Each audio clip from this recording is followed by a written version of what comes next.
Bonjour à tous, place du village, non pas en direct, en différé car nous sommes au sommet, au col des Glières. Un petit peu en dessous, voilà, pour vous présenter le clou du spectacle de l'étape du Tour de France qui devrait passer ici le 17 juillet 2018 et qui sera précédé le 8 juillet par l'étape du Tour amateur avec 15 000 participants qui vont emprunter ce passage.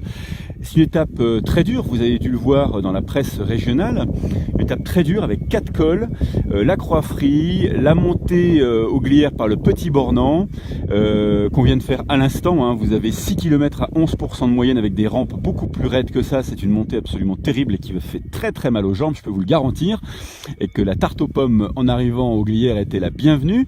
Ensuite, la montée col de Rome et puis la Colombière pour finir. Vous voyez, un plat de résistance quand même bien costaud pour les coureurs du Tour de France et pour les amateurs qui auront le courage de se lancer sur cette fameuse étape du Tour.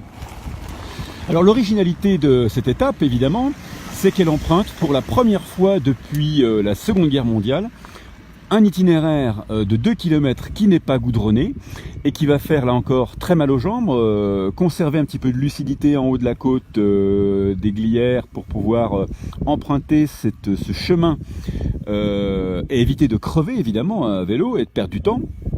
Voilà, c'est ça l'originalité. Paris-Roubaix a ses pavés, le Tour de France, les Glières auront leur chemin non goudronné, elles aussi.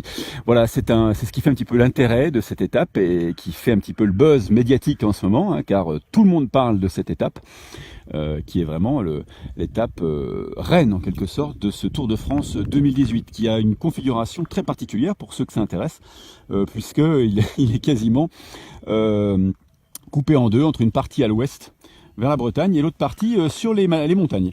Voilà, le plateau des Glières qui sera un haut lieu de mémoire pour les coureurs du Tour de France qui vont passer devant le monument de Émile Giolitti qui est au fond là-bas et qui sera l'occasion également de rappeler qu'ici, il y a 73 ans, se sont battus des hommes pour la liberté. Voilà, quelques images du plateau des Glières. Et puis nous allons gentiment redescendre, direction Torrent, après ce petit périple découverte.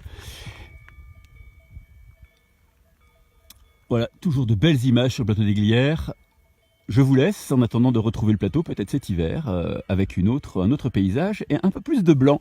Voilà, bonne fin de journée à tous, évidemment, et puis à bientôt sur la place du village, sur Internet, sur Facebook, comme d'habitude, ou alors sur Mont Blanc Live, bien sûr. À bientôt.